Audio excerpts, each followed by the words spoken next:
ผู้ซอยปลาบุอ่ะขัวใส่ขนมใหม่พี่น้องสบายดีป้าลุงขัวแซ่บได้ลูกสบายดีรอบเที่ยงจ้าพี่น้องสบายดีไปทุกคนเด้อยินดีต้อนรับสู่ช่องแม่น้องบอยคือเก่าคือเดิมให้น้องบิ๊กขัวใส่ขนมมกขนมเทียนให้พี่น้องนี่กำลังขัวเส้นน้ำตาลมะพร้าวมันสีแดงหอมกระบวดสีตำทั่วเลี้ยงมาใส่จ้ะมาสองแม่ลูกขลุ่นจ้ามือนี่บ่มีไผซอยแล้วเด้อจ้าเจี๊ยบเพิ่นบ่สบายเอามือบุญบ้านเจี๊ยบก็โอ้ยบ่ได้เล่นบุญน้ำโมละบาดนี่น้องบิ๊กคนไปลูกคนไปผู้ซอยป้าบัวจะไปตำตัวเรืองมาคลุกเล็กแค่หนักจักหน่อยเนาะหวานมันเข้ากันกับตัวเรืองแสงกับโคลัวโอ้ยสะท้อนแสงขนาดพี่น้อง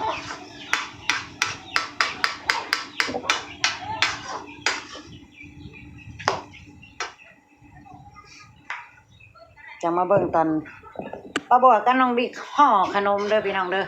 เตรียมบุญบ้านห่อขนมแล้วก็สิเฮ็ดน้ำข้าวปุ้นป้าบัวเฮ็ดเป็นขั้นเป็นตอนเพราะว่าผู้เดียวเฮ็ดเนาะแต่ให้น้องบิ๊กเป็นโตซอยนั่นแหละป้าเรียบร้อยพี่น้องใส่ขนมเทียนอันแสนอร่อยของน้องบิ๊กกับแม่บัวโอ้ยสีพ่นโคลัวอยู่พี่น้องว่าแม่นสีเหลืองทองมันบ่แม่นติล่ะคนเฮ็ดก็จังจบดีใส่ขนมก็เฮ็ดยุแต่พี่น้องได้อยู่พี่น้องนี่สีสันแต่กล้องประบัวบ่งามซื่อๆดอกแต่สีเพิ่นงามแนมตาเปล่างามดูแนมตาเปล่างามเหลืองอุ้ยหุ้ยจ้ะใส่น้ำตาลมะพร้าวโอ้ยสุดยอดแล้วจ้ามาเพิ่นเย็นแล้วกับประบัวกับจิโนดแป้งห่อกับน้องบิ๊กแล้วจ้าบัดนี้ไม่ต้องพี่น้องสั่งพอลุเตรียมเสร็จทำความสะอาดใบตองห่อขนมจ้ะหัวใส่เพิ่นแล้วเรียบร้อยก็เหลือแต่เสร็จทำความสะอาดแล้วก็ห่อให้ใส่เพิ่นเย็นหน่อยนึงก่อนป้าบัวกันยังขวานนี่ห่อทำนี้เนาะพี่น้องขวปลาแดกไว้ใส่น้ำข้าวปุ้นพี่น้องขวให้เพิ่นหอมสบายดีพี่น้องใส่เครื่องเทศเอาเฮ็ดไปลูกเฮ็ดไปเดี๋ยวแม่ไปเบิ่งหม้อขวดปลาแดกแม่ก่อนเนี่ยยกกันซ้ำแม่ลูกเฮ็ดกันซ้ำแม่ลูกนี่แหละสิไปยากไปซ่าอีหยังเด้เฮ็ดตามขั้นตอนไปเรื่อยๆก็เสร็จเนาะอยู่คนละ3ห่อเกี่ยวเนี่ยเฮ็ดหลายห่อ3ห่อที่ไปต่องกระทั่งเสร็จถึงไล่คูบลุงพรบ่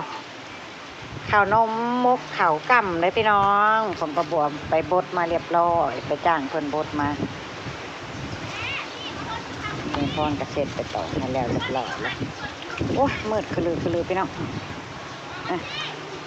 นวดแป้งก่อนพี่น้องมาช่วยกันห่อ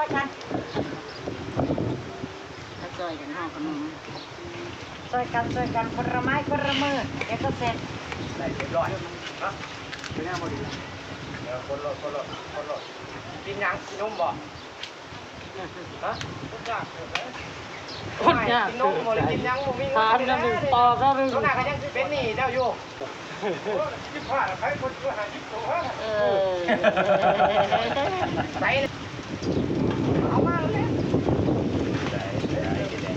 เพื่อนประธาน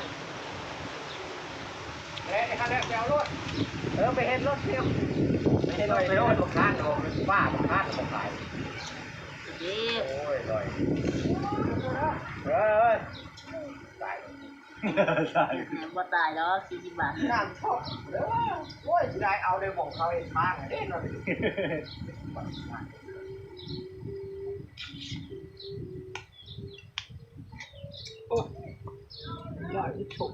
เชียร์แล้วนะร้อยจะส่งอาจารย์ก็บอกเคยกินเต็มร้อยจะจ่ายเป็นอะไรเต็มร้อยเนี่ยใครได้เหมือนใช่บัญชีอันนี้จะเป็นบนเย็น สื่อมันอะไร เต็มร้อยส่งแสดงว่ามันเสียสิบริจาคเงินนะเนาะ บ่มีบ่ นั่นแหละ เจ็บท้องเจ็บใจมีกีฬาผู้ชอบผมว่า บ่เคยซื้อของเขา ผ่านไปดิใช้ชื่อยาสูบไปแล้ว แต่นะ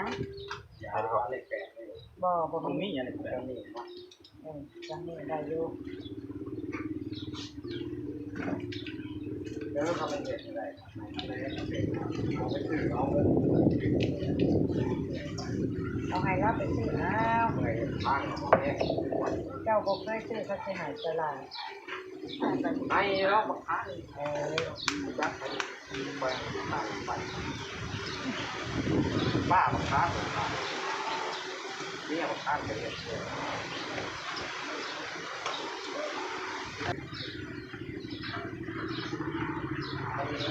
นี่เงียบนี่ ก่อนเงินปรับเช่าโอ้ยเป็นลอยเอาไว้เช่าเลยนะทำให้ก็40 บาทนี่ก็เป็นได้สิครับ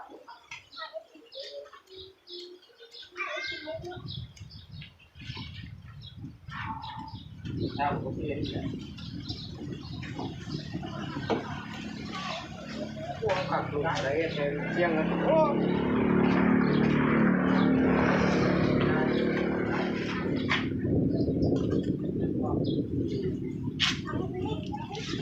โอ้ยลมแต่แทนพี่น้องเลยไปไล่คุบไว้อยู่ใบตองก็ได้ลมแห้ง 10 บาทแม่นบ่แม่นขวด50บ่ครับผม40บ่3 ขวด100เจ้า3 ขวด100เจ้า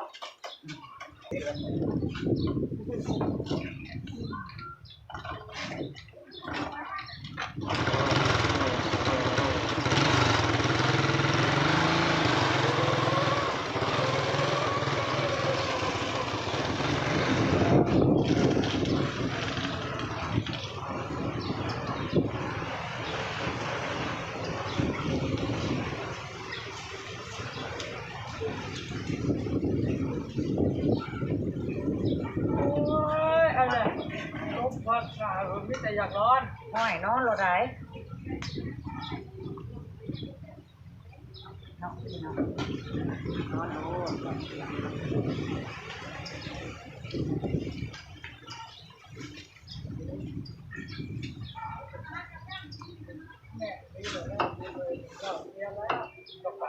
้อนเราอยู่จ่ายต้นค่าแล้ว พ่อจำได้จำหนึ่งนาทีเต่งปรับลงซึ่งลงนี้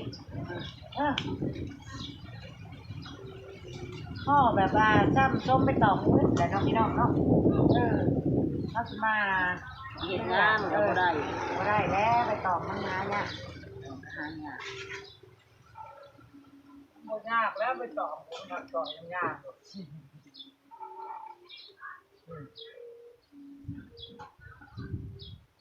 แต่มันสิพอจะบ่อะไรนี่พ่อที่ง่ายๆนะเด้อทำไปต่อง่ายละ จำได้ นี่ ก็ ก็ห้า บ่ ได้ ได้ เล เลย ย อยู่บ่วาน ไปแต่ว่าอุป ต้องก็ไปแล้วเนาะไปได้แล้วแหละเฮาว่ามีหมองเอาเลย เมื่อนี้แหละค่ะว่าฮู้คนเหรอวะไปแล้วสิไปได้เลยนี่ค่ะว่าพาร้านมาซื้อขนม มาดูไปไหมมา สิลูกเพิ่นเป็นเจ้านั่นแต่ว่าคอยก็บ่เคยเฮ็ดจักเทื่อลูกสบายเล็กน้อยก็ได้ ใช่ ก็มันก็ขี้กับลูกมันโมแมนบ่มันเดินใส่ข่อยห้าว ได้เนาะ เออ นี่แม่นึกแก่ อย่าผู้ใดโอ้ยอีกิดนั่นจัก แม่นแล้ว โอ้ กัดกันแล้วแล้วว่ากินกัดกันละ กำลังกินพอ เฮ็ดเลยบ่ กินเนาะมัน เห็นแต่ที่อุปรออยู่ชื่อว่าอันตาเอาให้อยู่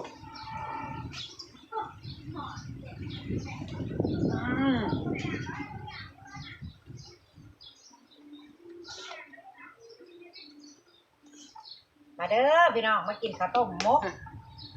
สีมือน้องบิ๊กเด้อมื้อนี้เด้อสีมือหรือขี้มือล่ะมื้อนี้ผม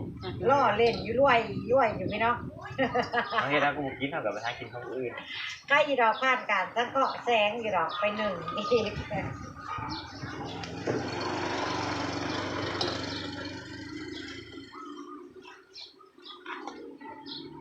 อันหนึ่งมันก็ตายเมื่อไหร่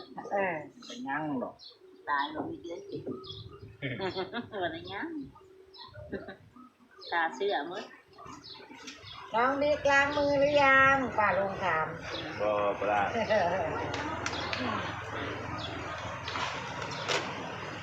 ล้างเรียบร้อยพี่น้องทำความสะอาดเรียบร้อย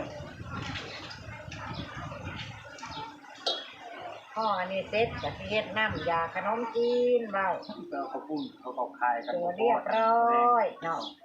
เตรียมต้อนรับแขกทุกคนเรา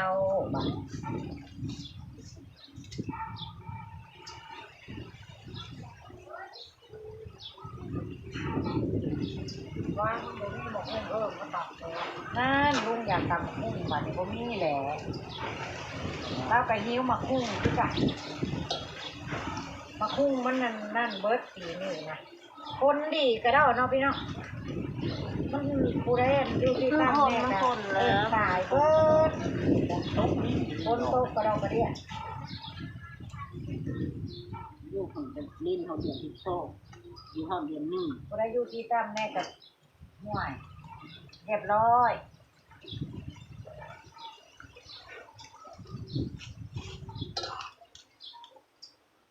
มันก็บอกมาทางนาฟองขึ้นมาได้ละ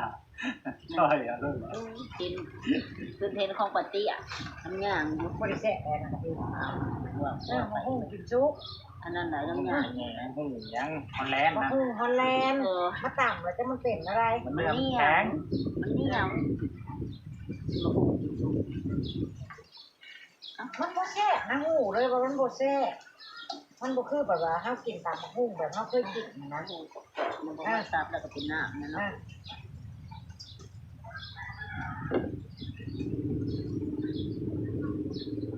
เอามาขั้นใส่หรือเปล่าใส่มันชีละลายแต่เด้อ ก่อนก่อน ใส่ ปลาให้เรา นัวได้ ก่อนเอาไปให้เรา อย่างว่าไปป้ากับโบหูว่าร้านใส่บ่ใส่จะจับห่อแล้วห่วย กินอยู่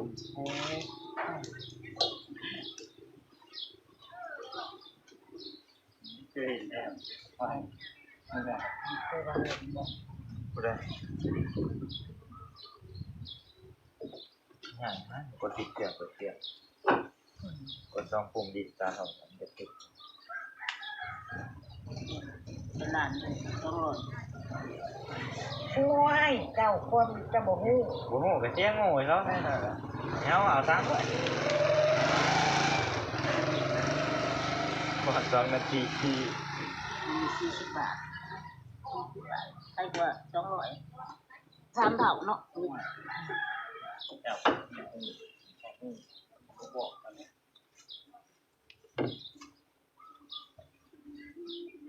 ญาติมันเทมันทางกับพ่อแห้งอ่ะปู่อันใส่บ่เป็ดนะฮัมให้คือว่าให้ไปเฮ็ดนั่นนะนี่นอกพี่น้องโทรศัพท์ เฮ้ลงในนี่แหละท่อหัวเลยเป็นไง ย่าน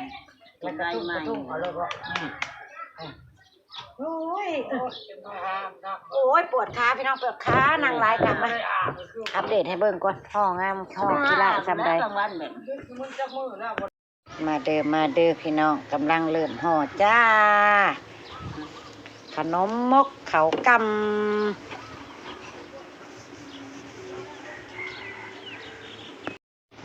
รวมด้วยช่วยกันแป๊บเดียวก็เสร็จพี่น้องประบวกกับสิเก็บภาพบรรยากาศห่อขนมมกไว้ซ้ำนี่แหละจ้ะของ3-4พี่น้องพอๆกันคลิปหน้าจ้าอัปเดตน้ำข้าวปุ้นแซ่บๆให้เบิ่งตอนแรงๆเด้อพี่น้องเด้อตอนนี้ห่อขนมซะก่อนใส่เวลาโดนเติบไปแล้วจ้าขอบคุณทุกกำลังใจขอบคุณทุกการติดตามขอบคุณที่บอกคำโฆษณาประบวกไปแล้วพี่น้องไปแล้ว ตายดิ บิ๊ก ครับ พาอ้าวคุณพี่คนสวย แม่น้องปุ้ยแม่น้องด้าพี่น้อง กระติก เลย บายดี พี่สะพ้ายป้าบัวจ้ะ